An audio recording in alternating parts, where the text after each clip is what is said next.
Hello hi అండి, నమస్తే. Welcome to current affairs light YouTube channel. ఇవాళ మన క్లాస్లో రీసెంట్గా జరిగినటువంటి కరెంట్ అఫైర్స్లో ఇంపార్టెంట్ కాన్సెప్ట్ నేర్చుకుందామండి. మీకు కనుక మా ఛానల్లో ఉన్నటువంటి వీడియోస్ అండ్ ఎక్స్ప్లెనేషన్ నచ్చినట్లయితే మా ఛానల్ లైక్ చేయండి, షేర్ చేయండి అండ్ సబ్స్క్రైబ్ చేయండి. Welcome to current affairs light YouTube channel. ఇవాళ మన కాన్సెప్ట్ వచ్చేసి ఆర్టిఫిషియల్ ఇంటెలిజెన్స్ ఇన్ 2024. సో దానికి సంబంధించినటువంటి డేంజర్స్ ఏ విధంగా ఉంటాయి అండ్ ఫ్యూచర్లో రాబోయేటువంటి ఇబ్బందుల్ని తట్టుకునే విధంగా మనకి ఎటువంటి లాభదాయకమైనటువంటి విషయాలు ఉంటాయి.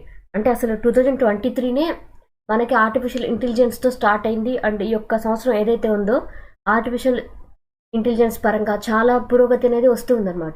సో బట్ ఇంకా నెక్స్ట్ ఇయర్ 2024 ఏదైతే ఉందో రాబోయే సంవత్సరం అనేది ఆర్టిఫిషియల్ ఇంటెలిజెన్స్ పరంగా చాలా రకాలైనటువంటి పెను మార్పులు అనేవి సంభవించిపోతున్నాయి.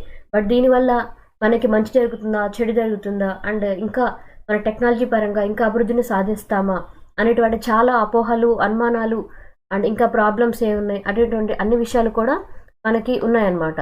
సో ఆ డౌట్స్ అన్నీ కూడా 2024లో ఉండడం వల్లే మనకి ఇక మీదట 2024 సంవత్సరం అనేది ఆర్టిఫిషియల్ ఇంటెలిజెన్స్కి మోర్ స్కోప్ అనేది ఇవ్వబోతుంది. అండ్ ఇక్కడైతే ఈ 2023 సంవత్సరంలో మనకి ఈ యొక్క ఆర్టిఫిషియల్ ఇంటెలిజెన్స్ అనేది డే బై డే స్టార్ట్ అయ్యి పెరిగిపోతూ వస్తుంది అనమాట. దాంతోపాటు ఏంటంటే చాలా రకాలైనటువంటి మోడల్స్ అనేవి తీసుకొని వచ్చారు. సో వాటిని లార్జ్ లాంగ్వేజ్ మోడల్స్ అంటాం. అంటే ఒక్కొక్క తయారు చేసే సంస్థ, ఆర్టిఫిషియల్ ఇంటెలిజెన్స్కి సంబంధించిన సంస్థ ఒక్కొక్క రకమైనటువంటి మాడ్యూల్ని తయారు చేసి వాటికి చెందినటువంటి లార్జ్ లాంగ్వేజ్ మోడల్స్ అంటారు. సో వాటిని ఎల్ఎల్ఎంగా పరిగణిస్తూ ఉంటారు. సో ఎల్ఎల్ఎంకి సంబంధించి చాలా ఉంటుంది. సో ఒక్కొక్క కంపెనీ ఒక్కొక్క రకమైనటువంటి ఎల్ఎల్ఎంస్ అనేది తీసుకొని వచ్చి వాటి ద్వారా డిజైనింగ్ అనేది చేస్తూ ఉంటారు. అండ్ ఇక్కడ ఒక కొత్త కాన్సెప్ట్ కూడా వచ్చింది. సో దాన్ని డూమ్ వాషింగ్ అన్నాం. సో డూమ్ వాషింగ్ అంటే ఏం లేదు, ఏదైనా కొత్త టెక్నాలజీ కానీ లేదా కొత్త విషయం కానీ మన సొసైటీలోకి, మన ప్రపంచంలోకి వచ్చినప్పుడు దానివల్ల ఎక్కువ నష్టం కలుగుతుంది అన్నప్పుడు దాన్ని త్వరగా తీసివేయండి, ఆ యొక్క మార్పుని తొలగించేయండి, తగ్గించేయండి అండ్ తొందరగా ఆ యొక్క ప్రాబ్లమ్ని సాల్వ్ చేయాలంటే దీనివల్ల కొత్తగా ప్రాబ్లమ్స్ వస్తాయి, అందువల్లే దీన్ని తొలగించేయండి అని చెప్పడానికే ఈ డూమ్స్ వాషింగ్ అనే పదాన్ని ఎక్కువగా వాడుతూ ఉంటారనమాట. సో ఇక్కడ ప్రజెంట్ అయితే డూమ్స్ వాషింగ్ అనేది ఏఐ టెక్నాలజీకి అప్లికబుల్ చేస్తూ అందరూ వాదిస్తున్నారనమాట. సో ఏ విధంగా ఇక్కడ డూమ్స్ వాషింగ్ అంటే స్వీయ నియంత్రణ ప్రయోజనాల కోసం ఇప్పుడున్నటువంటి ఏవైతే ఆర్టిఫిషియల్ టెక్నాలజీ ఉందో దాన్ని ఇక మీదట ప్రమాదాలు అనేవి చాలా కలుగుతాయి, దానివల్లే ఈ యొక్క ప్రమాదాలు చాలా వస్తున్నాయి అని చెప్పి ఆ యొక్క ఏఐ టెక్నాలజీని చాలా వరకు తగ్గించేయాలి. ఎందుకంటే ఏఐ టెక్నాలజీలో ఎక్కువగా మన రోబోటిక్స్ మీద అండ్ అక్కడ ఉన్నటువంటి టెక్నాలజీ నాలెడ్జ్ మీదే మనం డిపెండ్ అయిపోతూ ఉంటాం. అది ప్రమాదాలకు దారితీస్తుందని చెప్తూ ఉన్నారనమాట. అండ్ నియర్ అండ్ ఫ్యూచర్లో మనకి ఈ యొక్క ఏఐ పాలసీ కనుక లేకపోతే, అంటే ఆర్టిఫిషియల్ ఇంటెలిజెన్స్ కూడా వాడడానికి కూడా కొన్ని పాలసీ ఫ్రేమ్వర్క్ కానీ కరెక్ట్ అయినటువంటి విధానాలు కానీ చట్టాలు కానీ ఉండటం అవసరం ఉంది. లేకపోతే మనకి నైతిక విలువలు అనేవి తగ్గిపోతాయి అనేటువంటి అన్ని భావనలు, వాదనలు అనేవి ఈ యొక్క ఆర్టిఫిషియల్ ఇంటెలిజెన్స్ మీద మనకు వినిపిస్తూ ఉన్నాయి. అండ్ కీ హైలైట్స్, సో ఇక్కడ ఆర్టిఫిషియల్ ఇంపాక్ట్ అనేది చెప్తున్నారు. సో ఎస్పెషల్లీ ఇక్కడ ఏంటంటే మనం ప్రతిసారి లార్జ్ లాంగ్వేజ్ మాడ్యూల్స్ అనేవి, మోడల్స్ అనేవి చాలా ఉన్నాయి. సో ఇక్కడ 2023 సంవత్సరంలో ఇవన్నీ కూడా మన ప్రపంచంలోకి వచ్చి మన సామాజిక పరంగా, ఎకానమీ పరంగా మనని చాలా డిసైడ్ చేస్తూ ఉన్నాయి. ఏ విధంగా ఆర్టిఫిషియల్ డిజైన్ని, ఆ యొక్క టెక్నాలజీని వాడుకొని చాలా వరకు కొత్త కొత్త ప్రయోజనాలు అనేవి వస్తూ ఉన్నాయి. అండ్ వాటి ద్వారా మన దేశానికి కాదు, వ్యక్తిగతంగా కూడా చాలామంది ఆర్థికంగా లాభం పొందగలుగుతున్నారు. అండ్ సోషల్ మీడియా పరంగా కూడా ఈ యొక్క ఏఐ టెక్నాలజీని చాలా విస్తృతంగా వాడుతున్నారు అనమాట. అండ్ ఇప్పుడు రీసెంట్గా అయితే మైక్రోసాఫ్ట్ వాళ్ళు ఓపెన్ ఏఐ మీద 10 బిలియన్ల అమౌంట్ వరకు కూడా ఇన్వెస్ట్ చేస్తున్నారు. అండ్ గూగుల్ అయితే చాట్ బోట్ని తీసుకొని వచ్చింది. సో గూగుల్ చాట్ బోట్ మీద కూడా ఇన్వెస్ట్మెంట్స్ అనేవి చాలా ఎక్కువ పెడుతున్నారు. అండ్ అదే గూగుల్ చాట్ బోట్, బార్డ్, వీటన్నిటి ద్వారా అండ్ దీంతో పాటు ఏఐ హైప్ వీళ్ళకి కూడా ఈ యొక్క దీని మీద ఇన్వెస్ట్ చేయబోతున్నారు అనమాట. సో ఇక్కడ ఆర్టిఫిషియల్ ఇంటెలిజెన్స్ మీద ఇన్వెస్ట్ చేయడం అనేది ఎక్కువగా పెరిగింది. And industry growth, so NVIDIA, so వీళ్ళు ఏంటంటే ఆర్టిఫిషియల్ ఇంటెలిజెన్స్కి సంబంధించినటువంటి ఒక విభాగం లాగా అనమాట. వాళ్ళు కూడా ఈ యొక్క అంటే దీని మొత్తం కేటగిరీ, మొత్తం ఆర్టిఫిషియల్ ఇంటెలిజెన్స్ సంబంధించినటువంటి ఒక కేటగిరీని ఎన్విఐ డిఐఏ, సో అది పరంగా ఏంటంటే ఈ ఇండస్ట్రీ ఏదైతే ఉందో అది ఇప్పటికే $1 ట్రిలియన్ అమౌంట్ అనేది తీసుకుంది. అంటే మన యొక్క ప్రపంచంలో ఏఐ రిలేటెడ్ హార్డ్వేర్ కోసం దానికి ఎక్కువ డిమాండ్ పెరిగింది, ఈ యొక్క టెక్నాలజీని ఎక్కువ వాడడం పెరిగింది అనేటువంటి విషయాలన్నీ కూడా తెలియజేశారనమాట. And platform offerings, so Amazon వాళ్ళు బెడ్రాక్ అనేది ఇప్పటికి ఇంట్రడ్యూస్ చేశారు. అండ్ గూగుల్, మైక్రోసాఫ్ట్ వాళ్ళకు ఉన్నటువంటి జనరేటివ్ మోడల్స్ ఏవైతే ఉన్నాయో లాంగ్వేజ్ మోడల్స్, వాటిని ఇప్పటికే ఇంకా ఇంకా ఎక్కువగా సెర్చ్ ఇంజిన్స్ కన్నా కూడా ఇంకా బెటర్గా వాటిలో ఉన్నటువంటి టెక్నాలజీస్ని అండ్ ఫీచర్స్ని ఎక్కువగా పెంచుతూ ఉన్నారనమాట. సో డిఫరెంట్ ప్లాట్ఫామ్స్ నుంచి వచ్చేటువంటి ఏఐ మాడ్యూల్స్ అనేవి వాటిలో కొత్త ఫీచర్స్ని తీసుకొస్తూ ప్రపంచంలోకి వచ్చేస్తూ ఉన్నాయి. ఛాలెంజెస్ ఏ విధంగా ఉన్నాయి? సో ఆర్టిఫిషియల్ ఇంటెలిజెన్స్ అనేది డేంజర్ని కొనిపెట్టుకోవడం లాగే ఉందన్నమాట మనకి. ఏ విధంగా మనం ఇక్కడ మన లార్జ్ మోడల్స్ ఏవైతే వాడుతున్నామో వాటి ద్వారా ఏంటంటే ప్రజల్లోకి ఏఐ సిస్టమ్స్ అనేవి డైరెక్ట్గా వచ్చేస్తున్నాయి. అండ్ వీటికి కరెక్ట్ అయినటువంటి రూల్స్ అండ్ రెగ్యులేషన్స్ అనేవి ఉండటం లేదు. సో దానివల్ల కొంచెం డేంజర్ అనేది ఉందన్నమాట. ఎందుకంటే ఒక మిషన్కి ఒక వర్క్ చేయాలా లేదా అనేటువంటి నైతిక అవగాహన ఖచ్చితంగా ఉండదు. అందుకని ఈ యొక్క ఆర్టిఫిషియల్ ఇంటెలిజెన్స్ ద్వారా డేంజర్ అనేది ఉంది. So AI safety letter. So nearly 2900 మంది ఎక్స్పర్ట్స్ ఎవరైతే ఉన్నారో వాళ్ళందరూ కూడా ఈ యొక్క ఏఐ సిస్టమ్స్ ద్వారా ఇక మీదట మన ప్రపంచంలోకి వస్తే వాటి ద్వారా మనకి చాలా రకాలైనటువంటి ప్రాబ్లమ్స్ వస్తాయని ఒక లెటర్ రాసి సబ్మిట్ చేశారనమాట. అంటే దానివల్ల ఎటువంటి ప్రాబ్లమ్స్ వస్తాయని వాళ్ళ ప్రపంచం మొత్తానికి తెలియజేయాలని దాని మీద అందరూ సంతకం చేసి తెలియజేశారు. డూమ్ వాషింగ్.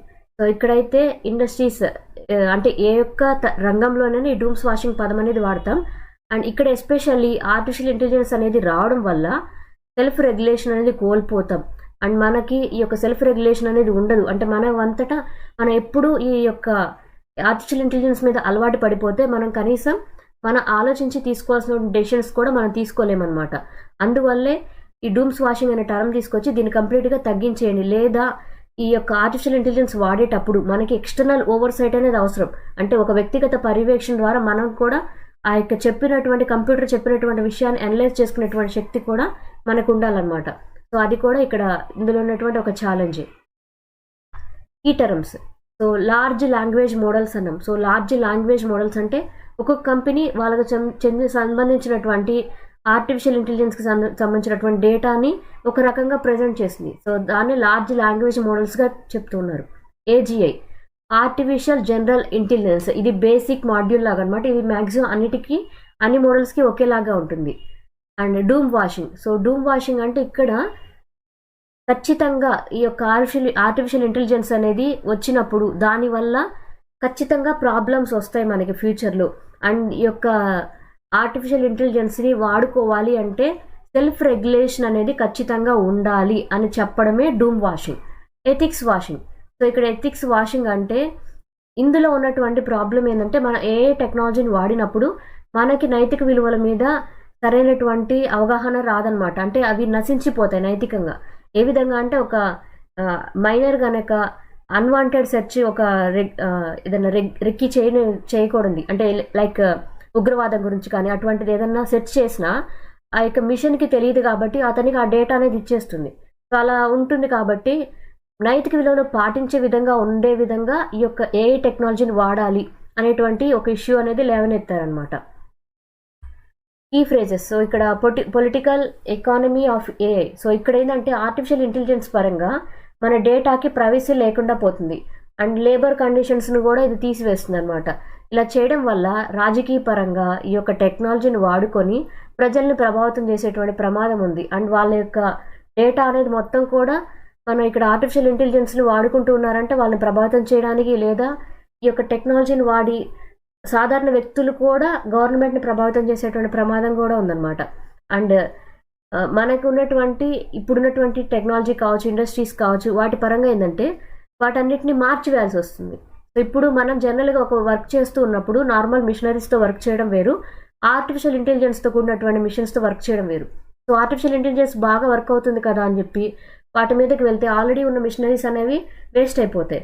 అండ్ ఇలాంటివి చేయడం వల్ల గవర్నమెంట్ కూడా ఎక్కడ ఆర్టిఫిషియల్ ఇంటెలిజెన్స్ కనుక వచ్చి ఆ యొక్క ఉన్నటువంటి ఎకానమీని దెబ్బతీస్తుంది, లేదా అటువంటి సిచ్యువేషన్ కనుక క్రియేట్ అయితే అక్కడ ఎలా చేయాలనేది గవర్నమెంట్ రెగ్యులేట్ చేయడానికి వీలవదనమాట. అందుకనే ఏ పరంగా ఆర్టిఫిషియల్ ఇంటెలిజెన్స్ పరంగా వచ్చేటువంటి విధానాలన్నింటినీ కూడా రెగ్యులేట్ చేయడానికి గవర్నమెంట్ చట్టాలు పెట్టాల్సి ఉంటుంది.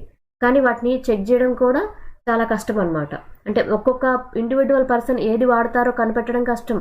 అందరికీ ఒక రకమైనట్టు ఉండదు కాబట్టి రెగ్యులేషన్ ఈజ్ కంపల్సరీ. ఈ స్టేట్మెంట్స్. సో ఇక్కడ ఏఐ పరంగా కొన్ని రకాలైనటువంటి స్టేట్మెంట్స్ అనేవి ఎక్కువగా వినిపిస్తున్నాయి అనమాట. సేఫ్టీ లెటర్స్ అనేది ఖచ్చితంగా ఉండాలి. అంటే ఇక్కడ కొంతమంది వ్యక్తులు అంటే కొంతమంది సైంటిస్టులు ఎవరైతే ఉన్నారో వాళ్ళు ముందుగా లెటర్ రాశారు కదా, దీనివల్ల ప్రాబ్లమ్స్ వస్తున్నాయి, ఇది మనకి రాబోయే తరాలకి థ్రెట్గా పరిగణించబోతుంది. అండ్ అంతేకాదు ఈ యొక్క ఆర్టిఫిషియల్ ఇంటెలిజెన్స్ ద్వారా రాబోయే విషయాల్లో పొలిటికల్ పరంగా, ఎకానమీ పరంగా మనల్ని, మన యొక్క ఆలోచనలు కూడా మార్చేయబోతుంది. అండ్ దేశ రాజకీయాలు కూడా ఆర్టిఫిషియల్ ఇంటెలిజెన్స్ వల్ల మారిపోబోతున్నాయి అనేటువంటి స్టేట్మెంట్స్ వినిపించాయి అనమాట. అండ్ ఇక్కడైతే ఇండస్ట్రీ పరంగా వచ్చినటువంటి లీడర్స్ ఎవరైతే ఉన్నారో వాళ్ళు ఈ యొక్క ఏ టెక్నాలజీ డిజైన్ చేసే వాళ్ళు కావచ్చు, ఆ యొక్క మొత్తం ఇండస్ట్రీ వాళ్ళు ఒక రకమైన చెప్తుంది ఏంటంటే, ఇక్కడ మనకి ఇది వాడుకోవడం అంటే ఇక్కడ సెల్ఫ్ రెగ్యులేషన్ అనేది కంపల్సరీ. దాని ద్వారా ఇవ్వకపోతే ఈ డూమ్స్ వాషింగ్ ద్వారా దాన్ని తగ్గించాలి లేదా తొలగించాలి అనేటువంటి ఒక టెర్మినాలజీ తీసుకొని వచ్చారు. బట్ దీంతో పాటు గవర్నమెంట్ యొక్క రెగ్యులేషన్ అనేది ఇంటర్వ్యూన్ అవ్వడం, అంటే గవర్నమెంట్ దానిలో ఇన్వాల్వ్ అవ్వాలి. ఆర్టిఫిషియల్ ఇంటెలిజెన్స్ని ఒక దేశంలోకి అనుమతించి అందరూ వాడుకోవాలంటే గవర్నమెంట్ ఎప్పటికప్పుడు దాన్ని చెక్ చేస్తూ ఉండాలన్నమాట. ఆ విధంగా ఉండాలి అని ఈ యొక్క ఇండస్ట్రీ లీడర్స్ చెప్తూ ఉన్నారు. అండ్ ఇప్పటికే మైక్రోసాఫ్ట్ వాళ్ళు ఓపెన్ ఏఐ మీద $10 బిలియన్ అమౌంట్ వరకు కూడా క్లియర్ పెట్టడం జరిగిందనమాట ఇన్వెస్ట్మెంట్ అనేది. అండ్ NVIDIA వాళ్ళు $1 ట్రిలియన్ మార్కెట్ అనేది క్రియేట్ చేయగలిగారు. ఎందులో ఆర్టిఫిషియల్ రిలేటెడ్ హార్డ్వేర్ కోసం ఆర్టిఫిషియల్ రిలేటెడ్ హార్డ్వేర్ కోసం $1 ట్రిలియన్ అమౌంట్ అనేది కేటాయించడం జరిగింది. అండ్ అమెజాన్ వాళ్ళు బెడ్రాక్ అనే దాన్ని ఇంట్రడ్యూస్ చేశారు. అండ్ గూగుల్ వాళ్ళు కూడా తమ జనరేటివ్ మోడల్స్లో, సెర్చ్ ఇంజన్స్లో కూడా ఇంకా మార్పులు తీసుకొని వస్తున్నారనమాట. అండ్ రీసెంట్గా అయితే కొత్తగా ఇంకొక మోడల్ అనేది ఇంట్రడ్యూస్ చేయడం జరిగింది, జెమినీ అని. సో జెమినీ కూడా గూగుల్కి చెందినటువంటిది అనమాట. బట్ దీనిలో ఇంకా అడ్వాన్స్డ్ ఫీచర్స్ తీసుకొని వచ్చి ఆర్టిఫిషియల్ ఇంటెలిజెన్స్ని ఇంకా అడ్వాన్స్డ్ ఫీచర్స్తో తీసుకొని వచ్చారు.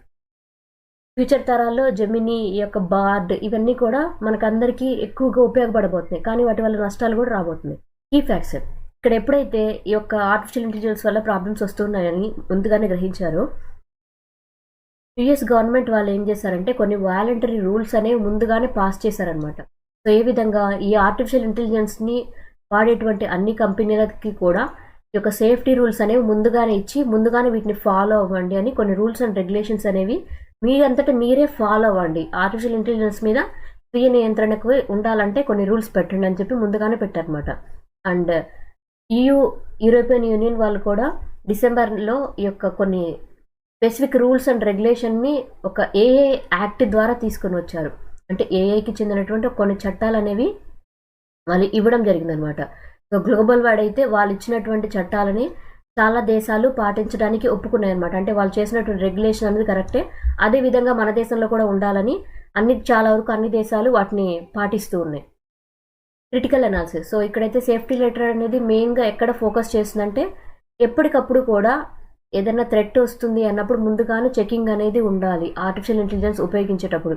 అండ్ డైవర్టింగ్ అటెన్షన్ అనేది ఉండకూడదు. ఏ విధంగా అంటే పర్టికులర్ ఫీల్డ్లో కనుక ఎక్కడైనా ప్రాబ్లమ్స్ అరైజ్ అవుతున్నాయి అంటే ఈ ఆర్టిఫిషియల్ ఇంటెలిజెన్స్ని యూజ్ చేసి అక్కడ ముందుగానే దీన్ని మార్చాల్సి ఉంటుందని ఒక అలార్మింగ్ అనేది ఒక మాడ్యూల్ లాగా సెట్ చేసినప్పుడు మాత్రమే దీన్ని వాడాలి ఆర్టిఫిషియల్ ఇంటెలిజెన్స్ అని అందరూ చెప్తున్నారనమాట.